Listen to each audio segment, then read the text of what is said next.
Hi, I'm Kristen Bell, and if you know my husband Dax, then you also know he loves shopping for a car. Selling a car? Not so much. We're really doing this, huh? Thankfully, Carvana makes it easy. Answer a few questions, put in your VIN or license, and done. We sold ours in minutes this morning, and they'll come pick it up and pay us this afternoon.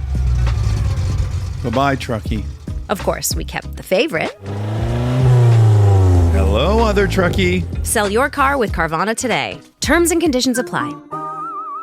If you're a podcast host, listen up, this one's for you. My name is Allie Jackson. I'm the host of Finding Mr. Height, a dating and relationship podcast that I've been doing for 4 years now, sharing my positive and practical approach to dating that's built on my own life experience. And I wanted to share another experience that I've had, my secret behind monetizing my show. It's called Red Circle, and I was just telling my colleague about how much I love their platform. With Red Circle, not only am I getting a seamless hosting experience, but I also love the support I receive in ad sales. It's not just typical ad sales either. It's targeted opportunities based on my show and my life. And the platform is super simple. You just set your preferences and Red Circle matches you with sponsors that align with your show. You can vet every opportunity and their platform gives you great analytics. More recently too, my Red Circle team has brought me opportunities outside of my podcast on social media to really augment the podcast partnerships, bring them full circle. I just can't recommend them enough. If you want to give it a try, go to redcircle.com to get your free trial. That's redcircle.com for a free trial. Hashtag no music, no intro. We are back after kind of a break, but we had an episode come out last week, Saints Block Party Podcast, and it is still in the depths of a long football break for most people. We apologize. We were scheduled to have FanDuel's own Mike Golic Jr. join us for this podcast episode. Who knows? Like, he still may pop up and join us for the episode. We don't know. But we figured that we got to record. We got to get something out there for the people. Regardless, because of the long break that it's been. Give me 1 second. Let me just take a little hit of this cut water. My man Wolf and lovely wife Bree went to Miami to celebrate her birthday. My man got back, and happy birthday, Bree! A belated birthday to Bree. So we'll talk about. We'll talk about the Saints. They announced their training camp dates.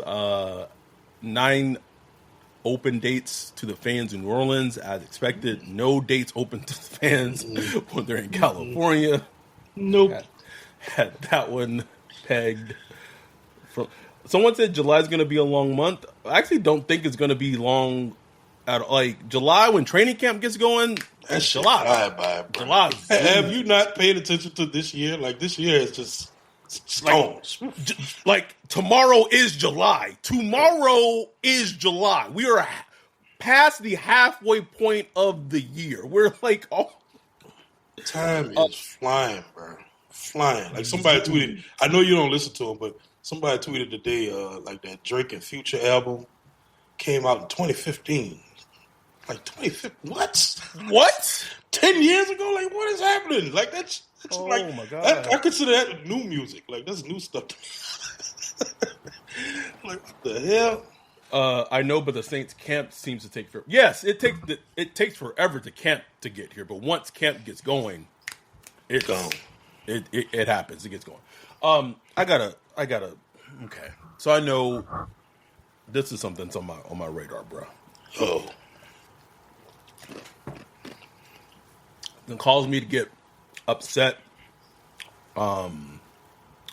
Yes, what a time to be alive is that old. 10 years old, a decade, Mark. I don't know if you've been privy to this absolutely insane debate posed on Twitter that I'm going to read the tweet. Katie Delaney on Twitter has 1 million views on Twitter. I'm going to read this tweet. I'm going to read this to you, Ryan. I feel like part of it stems from a cultural divide. As just a little thing I've noticed. Last night at dinner, my friend posed a truly chilling hypothetical. If you had to give up one of these forever, would it be kissing or sauce? Kissing or sauce? What you mean sauce? Like condiments, marinara, like a What type of question is this, man? Kissing or condiments? like a Bernaise sauce, a hollandaise sauce, a salad dressing. This is a question. Woof. This is a question that got posed at dinner, and all 6 people at dinner chose they would give up kissing and were pro keeping the sauce. Ryan. What in the world? Have we lost the way, nigga? We had to lose it, bro. What do you mean? We giving up. We giving up kissing. Right. We just giving kissing up, nigga. Demolition Man was a documentary. Demolition Man was a documentary, bro. I don't care what nobody say, man. You gonna give up kissing. Intimacy. Like, just put that. That's intimacy for goddamn sauce. Sauces, nigga. Sauces. I don't need spaghetti. I don't need syrup for my pancakes. Get rid of it all. I'm good. We just give it. I don't care. That tells me. You know what that question tells me? Those people have never had great kissing in their lives before. They must not have kissed like a real kiss. Come on. They are not hashtag real lovers. That's what that tells me. Absolutely. Nigga, I saw the question. Do you know how appalled I was for like days walking around this house to Jay? Like I kept saying these niggas really is talking about giving up kissing for fucking sauces? Sauces, Ryan. Were people under this like agreeing? Yes. What? Yes, multiple people, and that's why I say I feel like it's a cultural divide because you know what I picked up on. All the white people are pro sauces. All the white people are pro sauces. Yes. Really? Wow. Yes. See, I wouldn't have guessed that. But yet, so many white people make some unseasoned food. But ain't that something? If you season the food right, you don't need no sauce. I'm just saying. We're dropping bars on the podcast right now. I'm just like a good steak don't need no A1 sauce. You know what I'm saying? And I'm someone who loves sauces, bro. Like I love sauces. One of my favorite things on this planet is CC's tiramisu pancakes. I go to it often. Birthdays, Father's Day, whatever. If someone asks me where I want to go, you take me to CC's. That's where I want to go. The tiramisu sauce on top, heaven. Get it the fuck out of my face when we're talking about some goddamn kissing. You think John Bruton talked about some fucking thick Michelin? You think I was giving these for no reason? Michelin lips for no reason. Okay. All right. And just think about your childhood, man. Like your first kiss, your first time kissing, like it was like explosions going off in your head and your body. And it's like, ooh, it's like you gonna get that up for some salt, some Big Mac dip, some Razor Cane's, some cane sauce. Some Chick-fil-A Polynesian sauce? That's where we are as a society, nigga. It gets me infuriated, nigga. I get more mad at this than I've gotten mad at anything sex-related in a long goddamn time, nigga. Wayne said, bring back real yearners, nigga. Like, bring back real lovers. Where did it go? Where did it go? I don't. Just it blows my mind, bro. It blows my mind. I did not see that one, bro. I did not see that one, man. All the white people are pro sauces, bro. I've seen almost all of them, bro. Explain it to me, my white brethren. Explain it.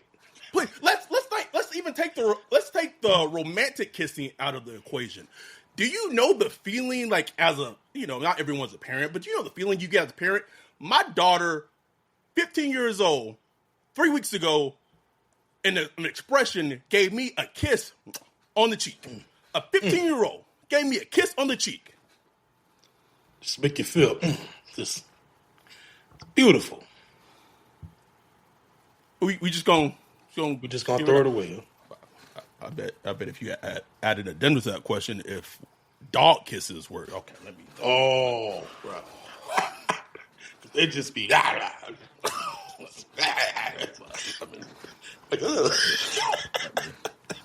Let me stop preaching on the podcast right now. Let me stop. Anyhow, I was gonna test Golic to see what his answer was gonna be. I was gonna test him. I told our dude Jake, I was like, I think I know Golic's answer. Man, them all the tweets he be posting, bro. Give it up. Rika said, "Who will our starting quarterback be? Who will be our big body receiver?" Juwan Johnson, obviously.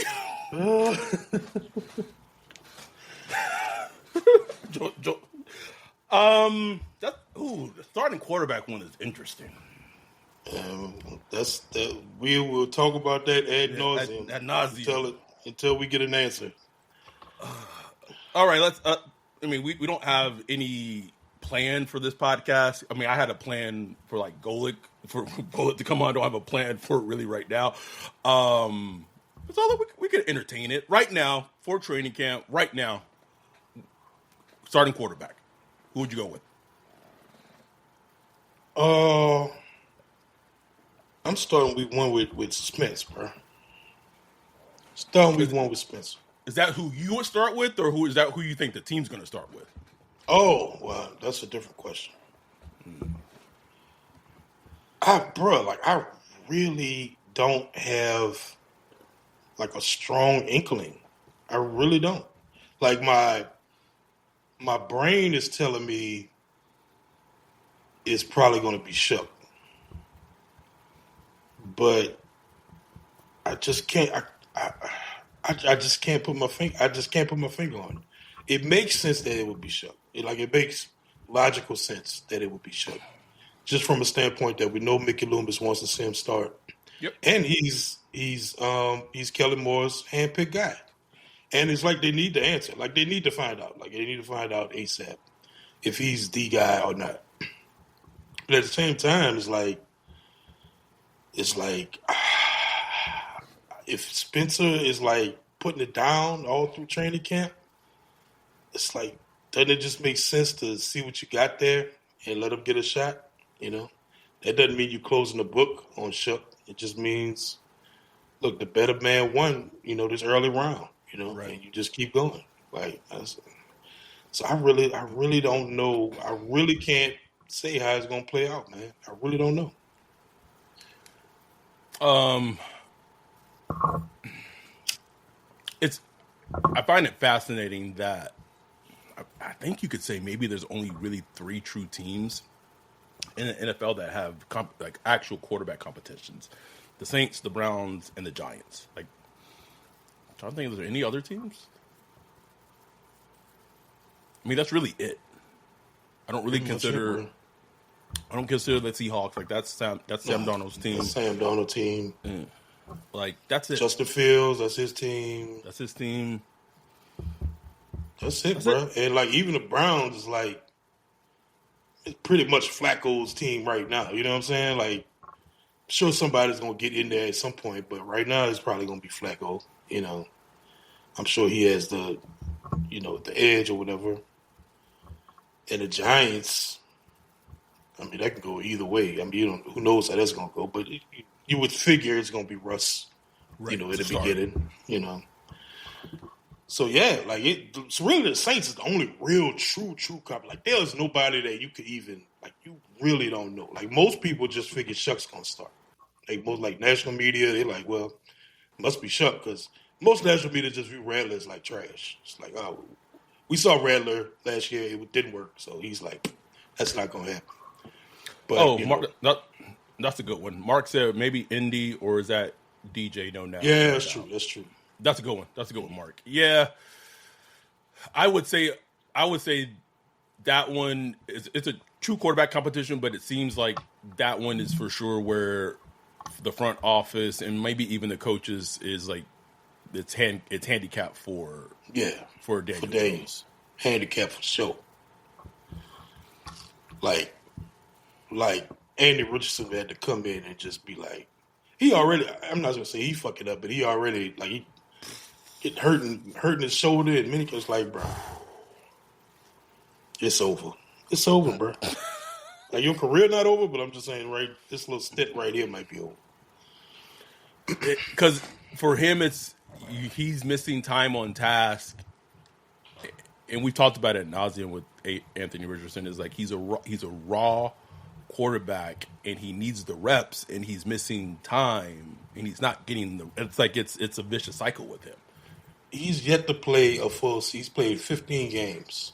I want to say he's yet to play a full season of football. And that goes to health. That goes to all that stuff, but. It's the quandary of the NFL, the quarterback development right now, because you don't get the reps you need to develop.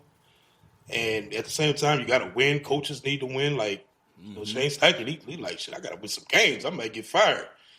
The owner just passed away, so, who knows what's, coming down the pipe. So, yeah, it's just crazy. And the Saints in the same quandary, bro. Like, they are in this, like, little mini transition period where they have to hurry up and find out if Shuck or Rattler is a guy because they very likely will be picking top 8, maybe top 5, maybe top 3, maybe number 1 overall.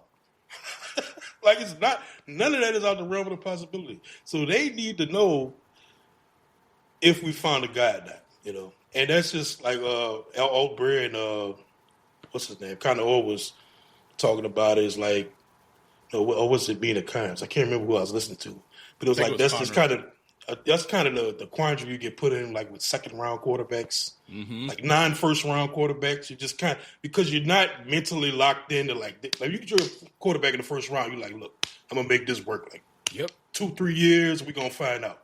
You give yourself like that time. But when it's like a second, third, fourth round quarterback, it's kind of like, I hope it worked, but if not, oh well. Like, it's like, oh well, you know what I'm saying? So they got to find out quick, man. Like they got to know. They got to know, bro. And I don't know how you event. Like the thing I keep asking myself is, what do they have to see to not make that decision? If, the season's ended, you saw a couple of games from Rattler, you saw a lot of games from Shuck, and you're picking, 5th overall. Ooh. Like, what did they have to see to say, okay, I'm going to skip out on whoever's going to be there? Nussmeier, Sellers. That's Sellers range. That's Nussmeier. That's Cade. Allard, Drew Allard. With some quarterbacks. Bro, they're going some quarterbacks in this game, bro. I don't think you can. I mean who my guy is? My Negro QB, Avery Johnson. My Negro right there. They got to show. Like, I would think, and I'm not. And you have to even be careful with this, right? Because I mean, he got shafted his second year when Matt Patricia was his OC.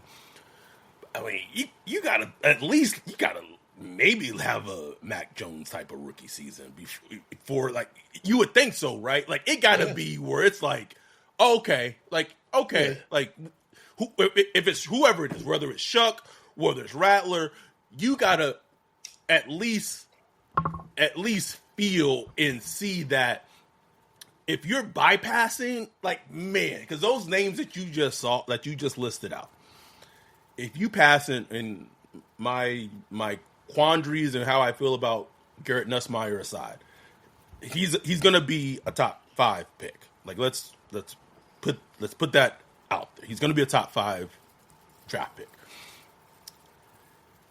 You have to know. You have to know. And so the only way that you can bypass 3 quarterbacks of that caliber, four like, that's tough, bro. It's like, what are you going to see? You know what I'm saying? Like you said, like, got to be like Mac Jones territory where you feel like after Mac Jones' rookie season, you weren't thinking like, wow, this guy is amazing, but you was thinking like, man, like, give this guy some weapons, some good defense, running game. You weren't thinking right. Like, man, we immediately have to replace him. Right. Exactly. Right. You can't like if you already looking for the next quarterback after the season, then you got to move on. Like you already thinking like, man, we not here yet. You got to move on. Like that's your answer. Your answer is there. And my other question is, where does Loomis play in this? Because man, I just can't shake the feeling that Loomis. You think Loomis gonna go rookie 2 years in a row? Like, I could just see him like trying to go trade for a veteran or something like that, man. Just be like, just screw the whole thing up. Then you go have cap space. Oh man, I just think like if they're picking top 5, top 4, top 3, that means they've won like 2 to 3 games in the season. And if they won 2 to 3, maybe 4, like 2 to 3, 2 to 4 games in the season, I don't know if Loomis survives that. I don't. You don't think so? I don't know. Feel like he Teflon, bro. I don't know. Unless you're hearing something different, I just feel like he Teflon, man. Like if they win 2 games next season, I don't know if he survives like a 2-win season, bro. But say they win 5. Win 5. You can still pick top 5 and win 5 games. 5, I think he's okay. Like, because Jags won 5 games last year, right? Or did they win 4? Can't remember. Can't remember their record.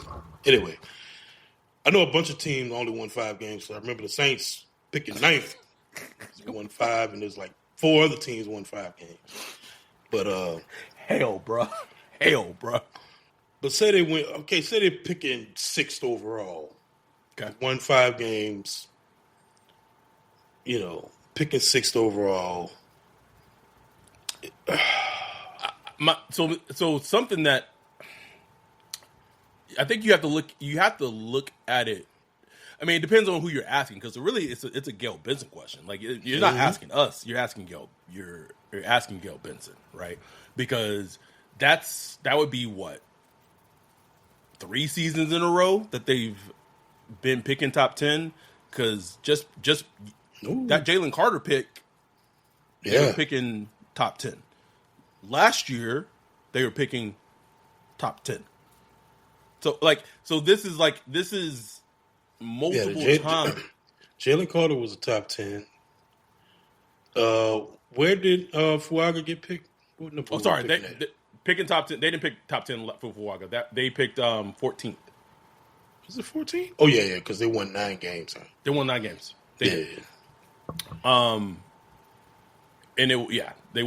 picked 14 for Fuaga, or 13, 14, and then last year they won 5 games, but then Mickey blamed that on the injuries. But then it's like, well, you're the GM, so like the depth is like whose fault is that really? So it's like this, like I don't know how many lives like he has. Like, yes, he may be Teflon, but at some point, like the piper becomes due. Because I felt like I really felt like this was the year for him to go. Like the fact he survived this year, this offseason. Remember there was a short little time where like Gail got kind of ghost, and it's like, everybody was like, well, what's Gail thinking, And we was like, maybe this is the It time. was the year. And he came back, had his closed door media scrum at the combine. He just came back and pulled it out of his pants and laid it on the desk. I'm back. And we signed a car. She signed Derek Carr back to his, restructured deal or whatever. So I just like to me, I'm just like, man, Mickey Loomis ain't never going nowhere, bro. We stuck with him, man. Stuck with him. Unless it's just like maybe 2025 is like a disaster, like a complete disaster. Like killing trash, quarterbacks trash, nothing works. Then maybe I could see like, yeah, maybe Loomis got to go. What do you say about? So I think it was the Pro Football Power Ranking that had the Saints 31st. The MENA Power Ranking had the Saints 32nd, and I see it in our Discord a little bit. I don't really pay attention to Twitter that much. I'm sure, if I look on, I don't know, Saints Report or other places, I'm pretty sure there are probably fans who may be a little up in the arms about it, of the Saints' place in preseason power rankings, of them being 31, 32, 30, like wherever they're ranked in the power rankings. Yeah, man, and it's crazy because like I don't remember seeing it like that. Shit, since I can remember, bro. Like Saints were at least always in the mid, just like the kind of middling team or whatever. Like to be last, like worst team in the league. But I asked that question like a couple of weeks ago. I was like, who is the worst team in the league? And is it the Saints? Because when you start looking at it, it's like, damn. Like even like, okay, you'd be like, okay, the Browns. But they like, damn, the Browns, they got, they still got Myles Garrett. They got a defense. Offensive line not bad. They get some decent quarterback play out of Flacco. They're not good, but they're not the worst. Titans, they just drafted Cam Ward. Like they still need a ton of work. I think, I still think they're gonna not be a very good team. I don't know. I haven't seen enough from the coach to believe in him at all. No, not at all. Yeah, but still, like Cam Ward could come in and really change things, like completely flip the script. So I wouldn't even say worse on them. So it's like, damn, Giants got a D-line.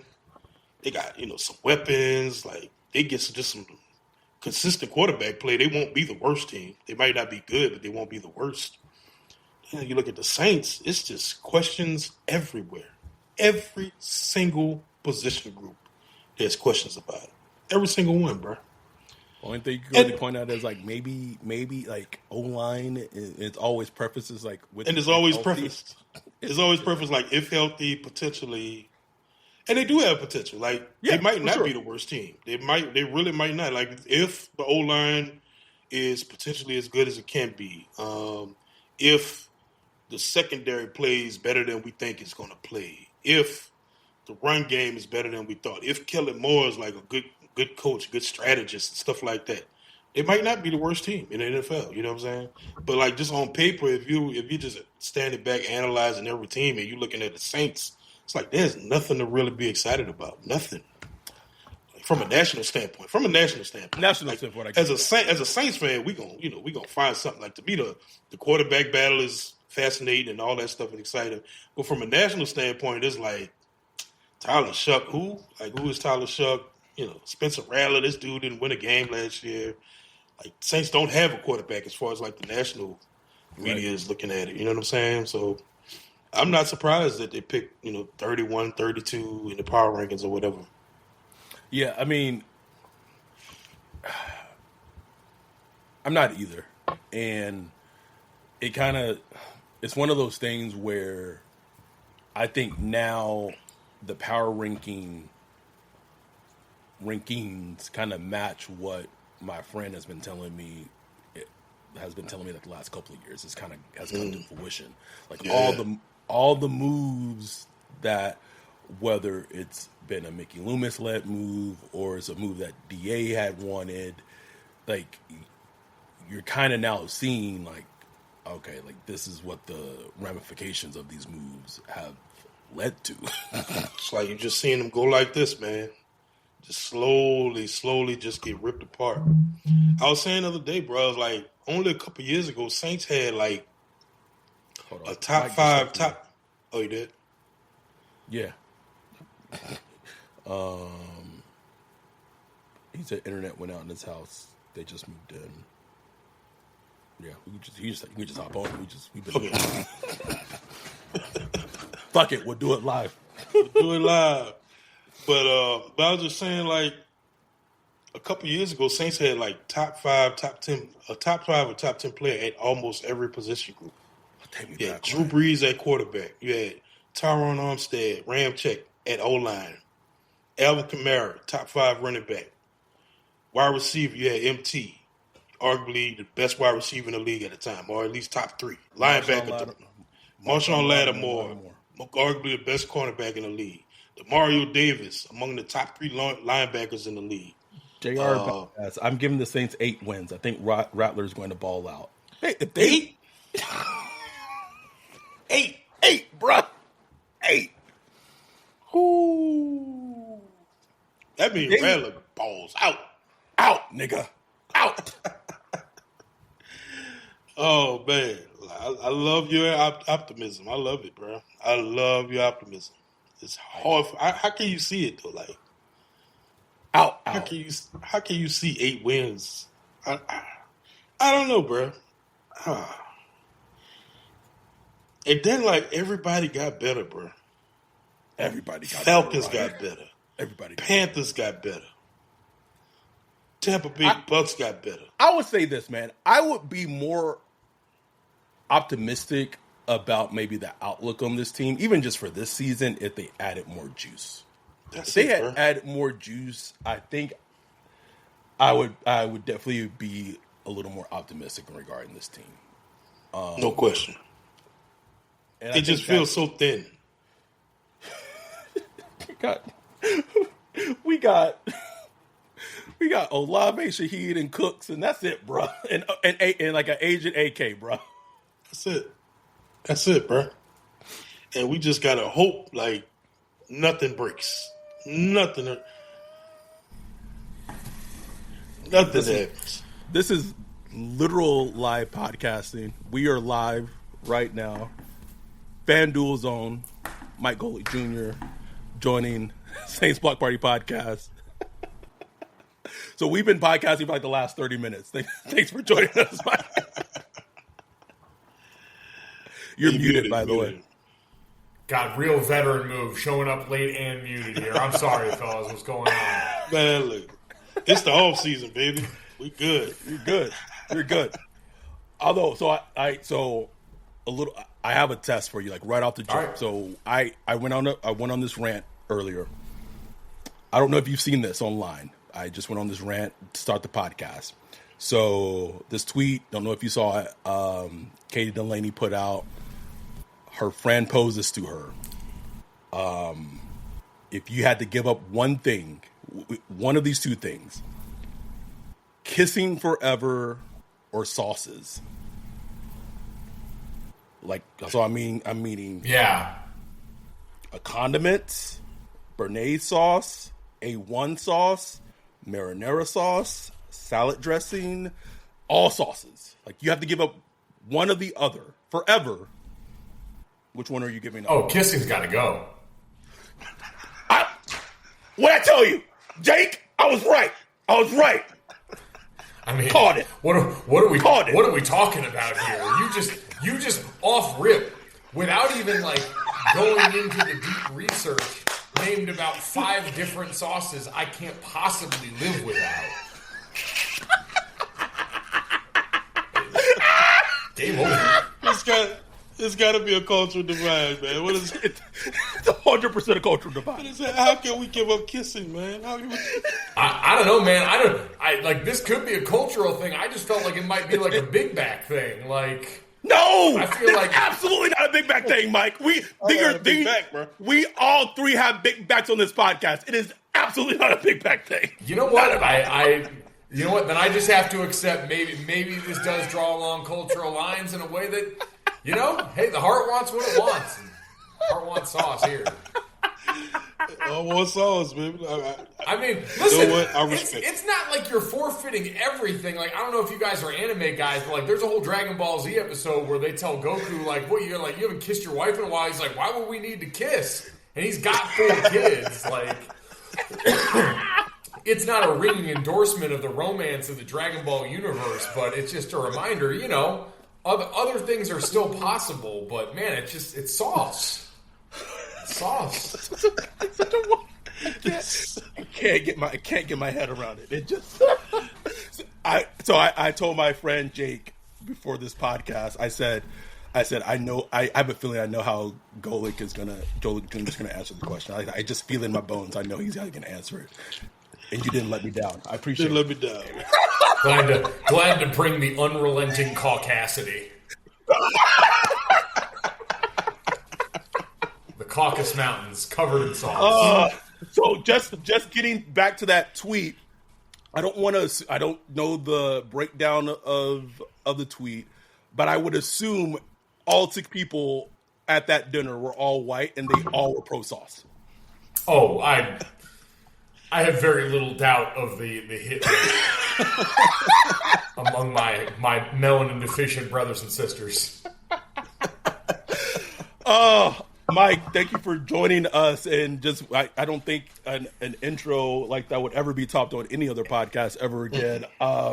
Thanks for joining us. Sound like you're moving in. The internet issues, we don't care. I hate moving. It's one of those things that has the highest baseline of suck in life. Like, every time honestly, it's like training camp where it every time it's going to suck up to a certain level. Sometimes it might, go under, like sometimes it might not go much past that. Sometimes it might be the worst thing ever. But the baseline level of bad is always consistent. Always. Never fails. Although I will say, like, you get to a point in your life, like, there are people who still, like, I don't know, if you're still asking people to help you move at a certain age in life, grow up. Please. Last time I moved, I finally said, you know what, I'm going to pay somebody to move. I'll never go back, bro. I would never go back. I will always find the money somehow to pay somebody to move. Because it just made life like 10 times better. Like, moving still sucked, but it didn't suck as bad, Yes, it is. It is one of the things that once you have that realization, there are few things in life as worth the money as movers. Yes. Every time. I agree. Every time. I guess we should talk about shout out to our dude Daniel for the $20 super chat. I guess we should talk about the Saints at some point. 2025 Saints go. But before, just give you the proper introduction. Doing the show with your dad, Golic and Golic. How's that going for you, making that transition? And how's it just been overall, that transition working with your dad after playing at Notre Dame and then making the transition into broadcasting, radio, and now podcasting? Yeah, it's been a lot of fun. Dad and I. So the first time we got to work together, like, at all and realized it was possible was ESPN calling, I want to say, the Pinstripe Bowl. And we went through, it was a 3-man booth. We got to do it together. We're like, oh, this is pretty cool. Like, if we got the opportunity. And little did we know, later on, after Mike and Mike ends and he starts doing a morning show with Trey Wingo, I get some involvement in that. And so we've gotten a good foundation of the reps. The difference now in doing the show with Dad, so we're in the afternoons. Both of us are fully remote. My dad spends half his year in Scottsdale. I'm out in Los Angeles. And so the biggest hurdle, like all the cool stuff that you'd imagine is cool right there. Like, I do a show with a guy who's in 2 radio Hall of Fames, who I know the back of my hand, and vice versa. Like, I know where I can go with him on everything. I came up in this industry with him being able to, I always described it like doing radio with my dad early on. was like how shooters describe playing with LeBron, where he's like, where do you want the ball? Like, not just like what spot on the court, but like what spot on your body, where do you want me to put it so you got the easiest catch and shoot opportunity? That's how I was getting setups early on when I would do shows with my dad. And so now we're kind of both know where each wants the ball, the stuff to go to. That's fun. Having to do tech support for my 62-year-old father on a fully remote show is... I deserve hazard pay or overtime or something beyond just my normal salary, because it is, and that's what I feel like everyone can relate to. Like, everyone who watches us, we want it to be like, hey, you're reliving a conversation you had with a parent or a child or a sibling or your friend on the couch. Like, that's the vibe that we want the show to be. And part of what my elder millennial brothers and sisters know is that if you have parents of a certain age, most of them have opted out. Like, they're done learning about the stuff that we have going on technology-wise now. And so that means when something goes wrong, I get the call. And so that part is, me being God's strongest soldier receiving his toughest battle. The rest of it's cool as hell. Bro, trust me. The fact that I was able to teach my grandma, who's 83, how to FaceTime on an iPad, like... crystal clear. By the way, Los Angeles. I live in Los Angeles as well. If you haven't checked it out, CC's Cafe in Encino. We were just talking about this regarding our sauces conversation before you hopped on. Tiramisu pancakes will change your life. Okay, I love tiramisu. Since you love sauces so much.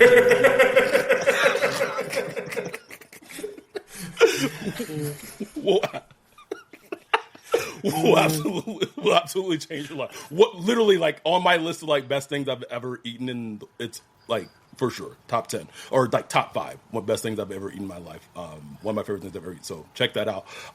Not a sponsor either, by the way. Could be. Saints. We had Mina on here. Great. Talked to her. I feel like there's been a lot of talk about Tyler Shuck. We've talked about Spencer Rattler. We've done that ad nauseum. We have a Notre Dame former offensive lineman on the podcast. I do have a question for you before we talk about Kelvin Banks Jr. Sure. What has happened with Isaiah Foskey? Who is Isaiah Foskey? What has happened to him as the Saints drafted him in the second round and 2 seasons ago, and he has not lived up to expectations. Former Notre Dame alumni, and at this point, he's potentially on the bubble of even making the 53-man roster, depending on how this upcoming training camp goes. Yeah, I'm not going to lie, I was a little shocked by this one. I thought Isaiah coming in, just in terms of technical prowess on the perimeter, initial burst, a lot of the stuff that helps pass rushers, was going to be in a pretty high floor spot. And again, usually, a lot of Notre Dame guys, as of late, like, that's a position or a side of the ball that's been a pretty high floor around there. Like, you've had quality coaching going back for a few staffs now, like scheme versatility, all that stuff. And Isaiah was a guy I remember seeing early in his career, and I had the tweets to prove it when all of a sudden he started going off and, challenging the sack record. It's like early on, you could see in limited reps when, a lot of these pass rushers, they start off just coming in on money downs every once in a while in sub packages. You could tell right away he had the juice. So I've been a little surprised. I really don't know how to explain it other than, pro football sometimes is tough. And this is a league where, we talk, and Isaiah, I guess, size-wise would still fall into kind of that tweener mode. This is a league that certainly has created a more accommodating landing spot for a lot of those guys. But every once in a while, it can still be a pretty tough business in that. So I'm hoping he turns it around. Easy guy to root for, great dude, but understandably for Saints fans, not the production that you'd expect from a guy that was picked that high. No question, man. He's been kind of we've been beating on him a little too much on our podcast, but I mean, it would be great for him to finally show up, but it's just tough.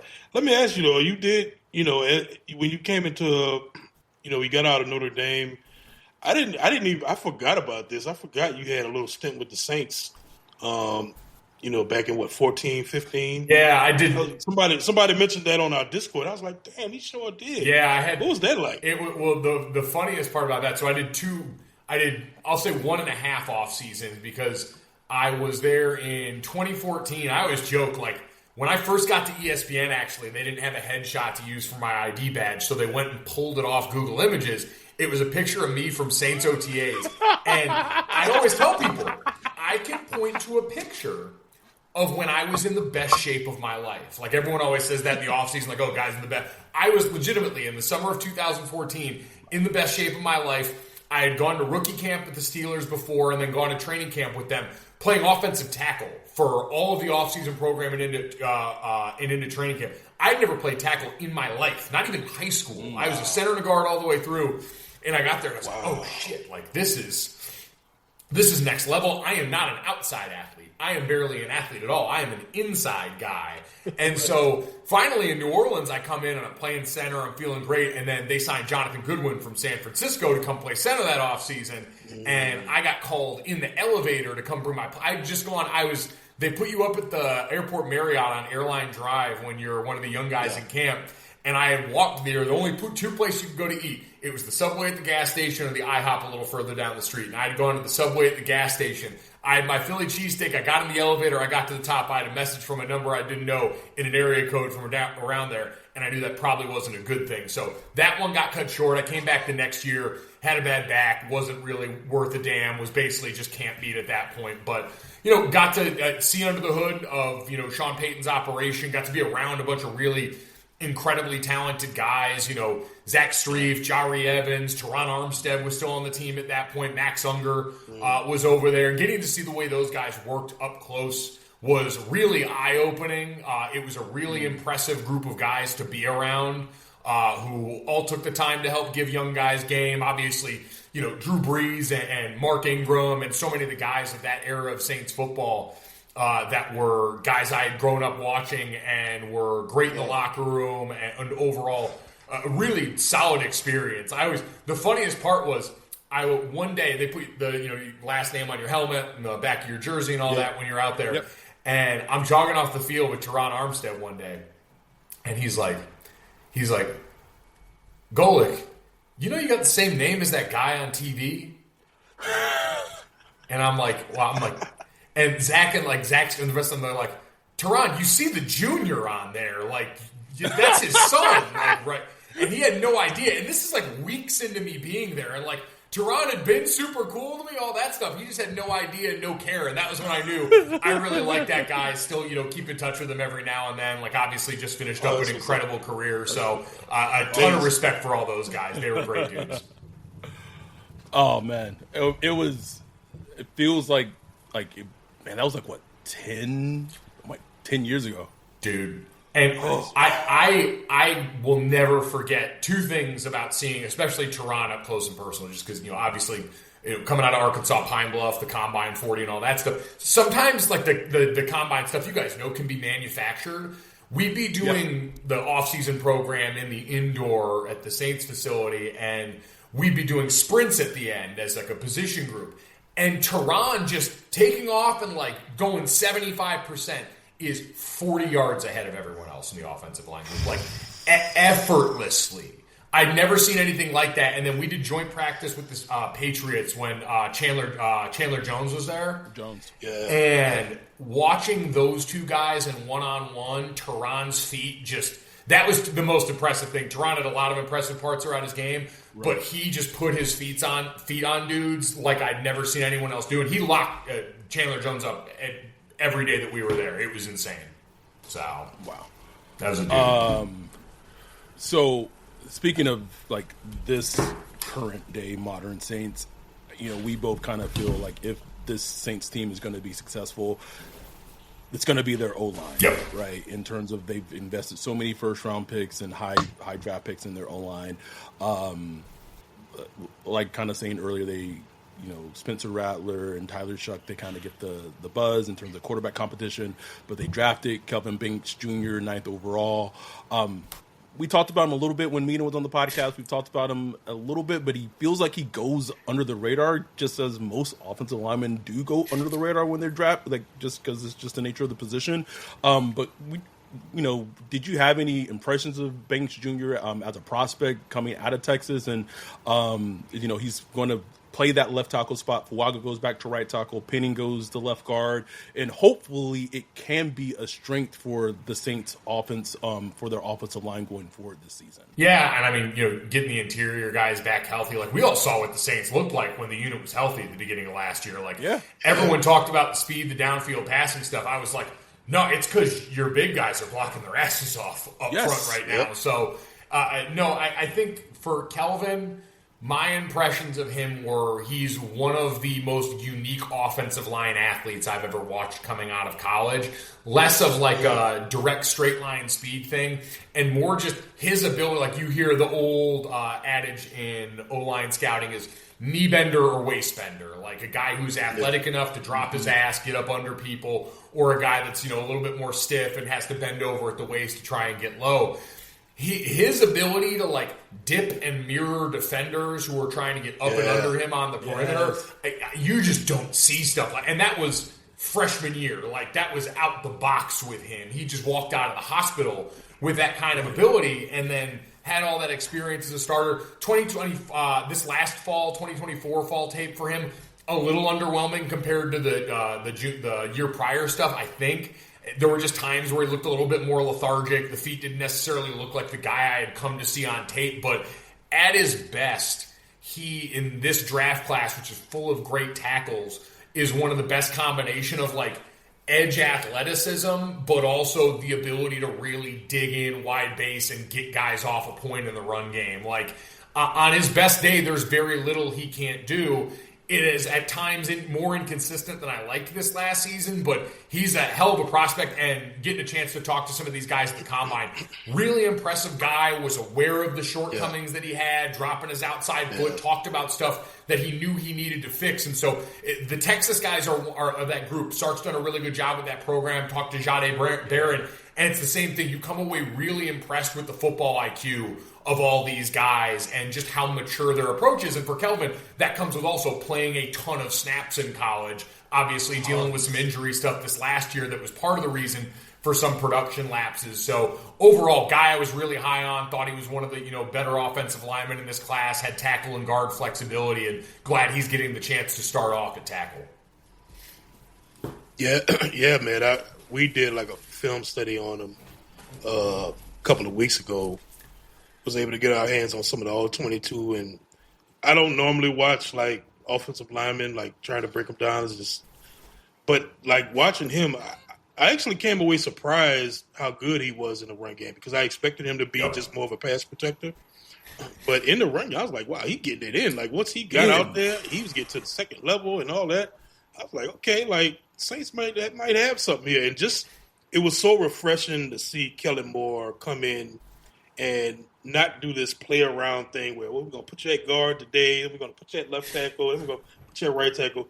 They put him at left tackle. They move Penning inside, move Fuaga to where he's played at originally in college to the right tackle, and let's just see how that works. Throughout minicamp and OTAs, and let's see how that plays out. Yeah, one of the most, I think for me, what my source has told me, they saw how well Kelvin Banks looked in the rookie mini camp when the rookies come in, and saw how well he looked at left tackle, and kind of just decided right then and there, like, we're not going to do the moving around thing. He looked Stutley at left tackle. We're not going to put him at left guard. We're not going to put him at, like, he's going to be the left tackle, and that's what it is. And the concern that we had initially is that when the Saints drafted him, they had no idea where they were going to play him. Like we were told that. Like they had no clue where they're going to play him. Just thought like he was the BPA. Like they had no clue. Figure it out. But like to hear that Kellen Moore saw how great he looked at left tackle, and that kind of just made the decision that he's going to be our left tackle. Fuaga goes back to right. It's like, okay, like, all right, Kellen, like, cool. And like, listen, like we saw what Obviously, we're not obviously in any way comparing the Saints offensive line to the Phillies offensive line or anything like that. But for the Saints team to be successful at all this season, that offensive line is going to need to be a strength and need to be healthy, because as soon as it started to get injured last season, the offense started to struggle and everything kind of went downhill from there. And so it's going to, I think, in some ways I feel like they want to kind of maybe recreate, and it's going to be high praise, and it's going to, not saying that they're going to be able to do that, but kind of maybe recreate what they had with Teron Armstead at left tackle and Ryan Ramczyk at right tackle with Banks and with Fuaga, and having like two bookends that you just know that they're studs at the outside, and whoever the quarterback is, whether it's Rattler or it's Shuck, but you know that those two positions are solidified going forward. And if they can do that, who as a team, as an organization, maybe next year that you're looking at quarterback, you're dropping a quarterback in, you're good to go going forward for the future. Yeah, I think, it's never really been a secret. Football's always been around the trench stuff, but I think that in the last few years, especially in the NFC, like you look around all the contenders in the NFC, it's built right down State Street. And to have Kellen Moore, who just, went through the Jeff Stoutland University watching how the best offensive line coach in football goes about developing his unit, and that prioritizing continuity, like to your guys' point, having a young guy who doesn't have to come in and all of a sudden start to go, all right, well, now I have to, figure out how to redo my technique to be on the interior, to be on the other side of the line. Mm-hmm. It's like, all right, biomechanic-wise, my body knows how to do all this stuff. Now I can play catch-up on the mental stuff, because as they tell every rookie when you come in, you're already weeks behind.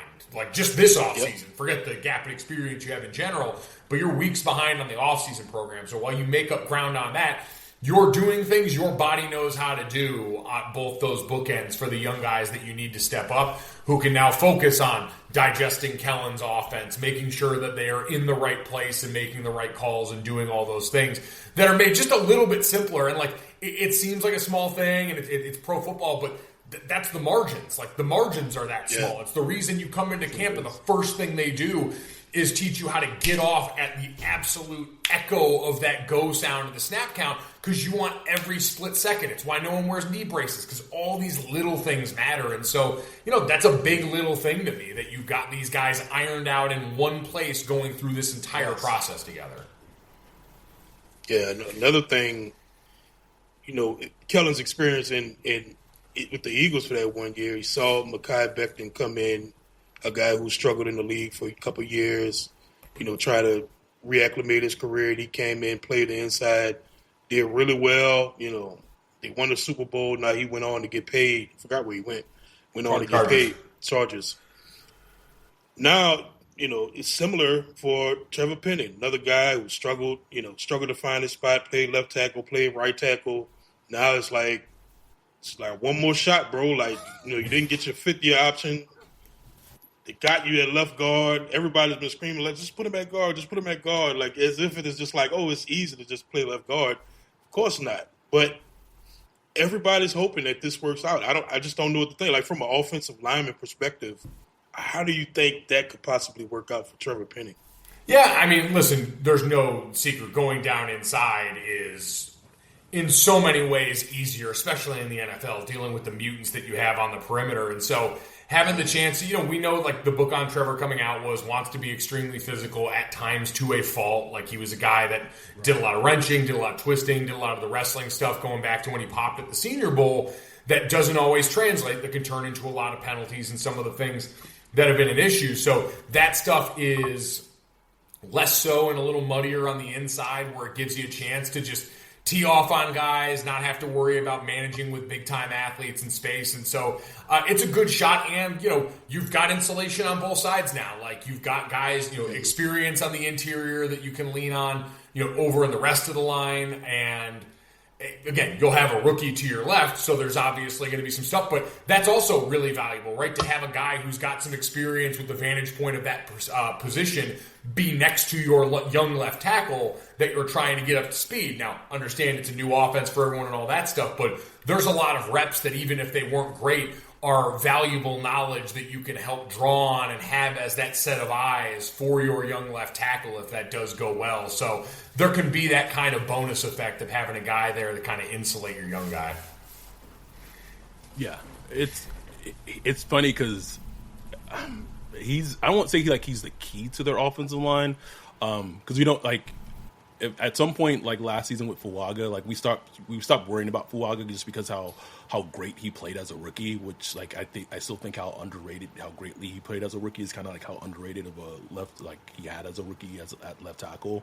So you don't want to like just assume that Kevin Banks is going to be just as good because it's just an assumption.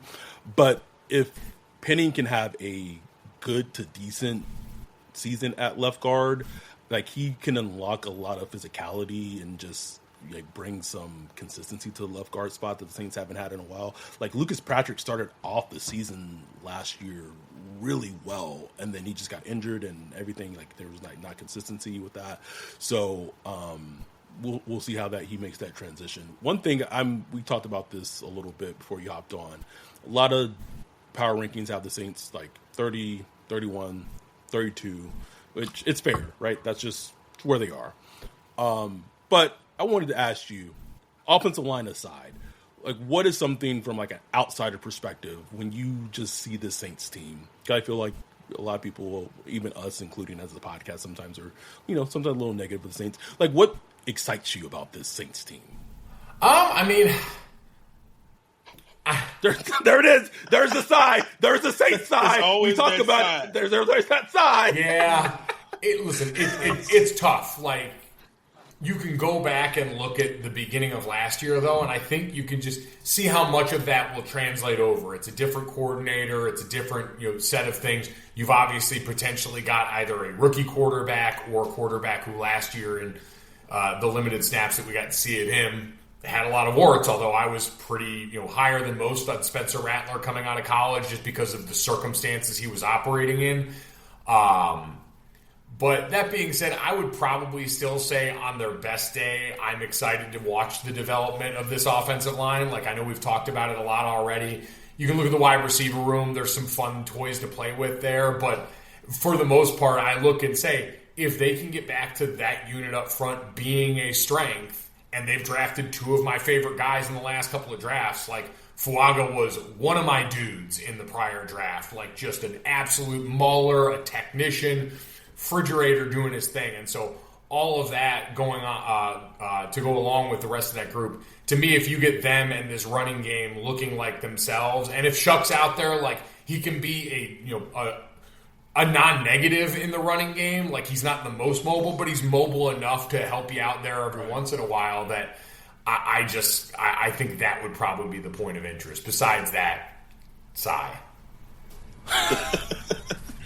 Do you have a preference on quarterback, like, or is it just kind of like, man, just give me the best player? Or do you kind of want to see Shuck? Do you want to see Rattler in there? Like, how are you kind of handicapped? I would like to see Shuck. Like, he was a guy for me that I knew the reputation of. He'd been in college football forever. He had always been injured and never played more than like 7 games in a season until this last year. And I'm a Notre Dame alum and a Notre Dame fan, and all of a sudden I'm watching that game, and he rolls left and uncorks that little sidearm action at the back of the end zone. And it was the meme where I was like, oh, all right, we're doing this. And then you go and watch them play Miami and the shootout that game turned into, and you just see like this guy that profile-wise looks like one of the old like white pocket passers that can't move very well, has all these arm angles that modern quarterbacks have, and he's just got some like bleep you to his game. Like there's I don't give a damn. Now there's also extreme contact aversion, some weird throws when he does get pressured in the pocket just to try and get that thing away, but can move around, buy time, throw well on the run, and zip some weird stuff in there that just makes me want to see it. Like, I didn't... Yeah. I remember watching the rise of him throughout the offseason and the way he kept climbing, especially as we got closer to the draft.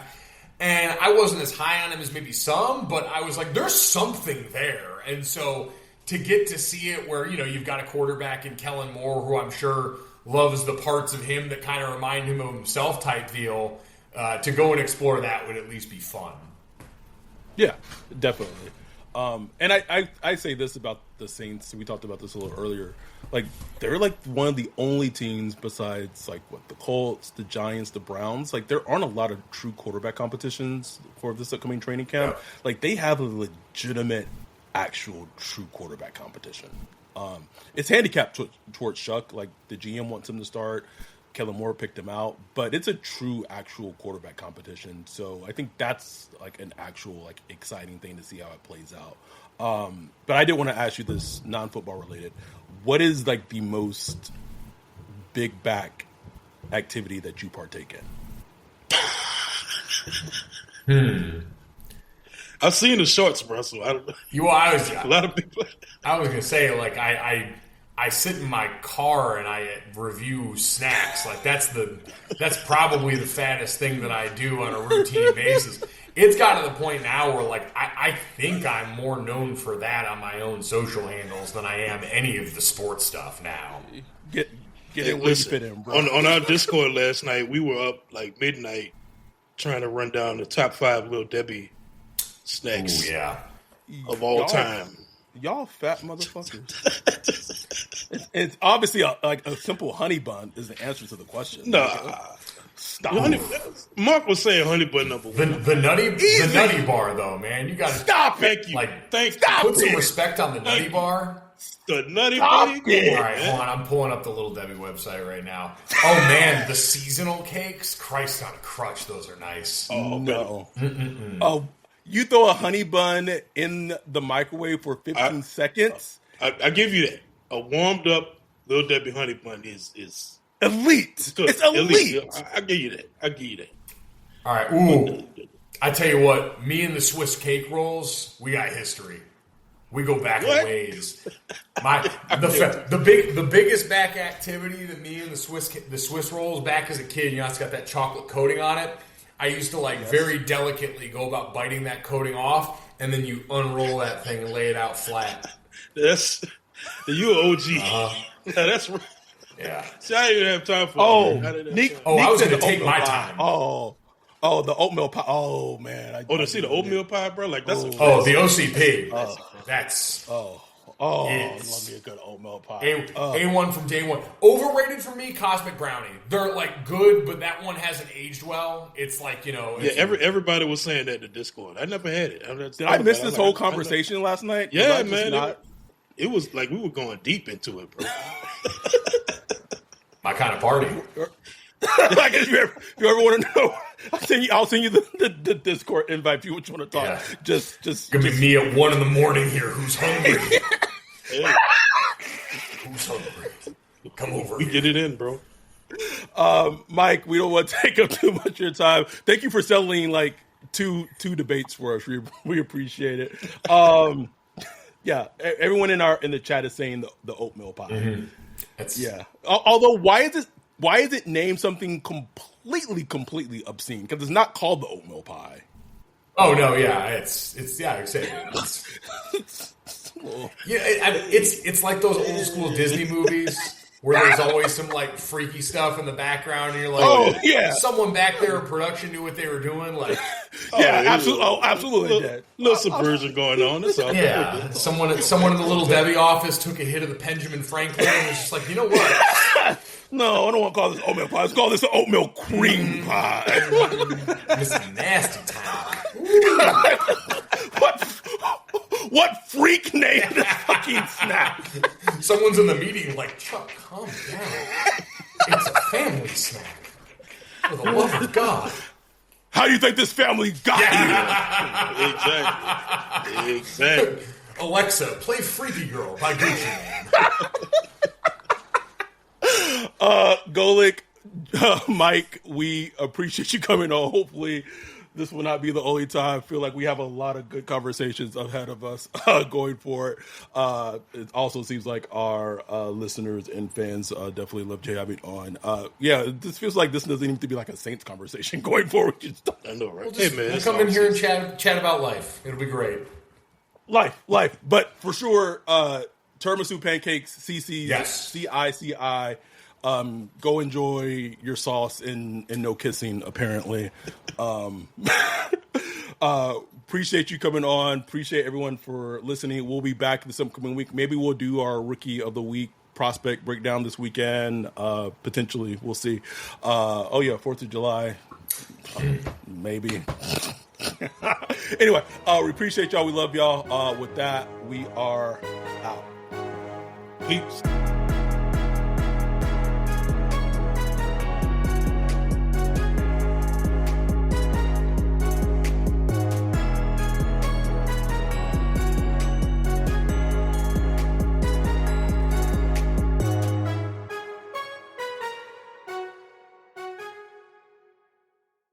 If you're a podcast host, listen up. This one's for you. My name is Allie Jackson. I'm the host of Finding Mr. Height, a dating and relationship podcast that I've been doing for 4 years now, sharing my positive and practical approach to dating that's built on my own life experience. And I wanted to share another experience that I've had, my secret behind monetizing my show. It's called Red Circle. And I was just telling my colleague about how much I love their platform. With Red Circle, not only am I getting a seamless hosting experience, but I also love the support I receive in ad sales. It's not just typical ad sales either. It's targeted opportunities based on my show and my life. And the platform is super simple. You just set your preferences and Red Circle matches you with sponsors that align with your show. You can vet every opportunity and their platform gives you great analytics. More recently too, my Red Circle team has brought me opportunities outside of my podcast on social media to really augment the podcast partnerships, bring them full circle. I just can't recommend them enough. If you want to give it a try, go to redcircle.com to get your free trial. That's redcircle.com for a free trial.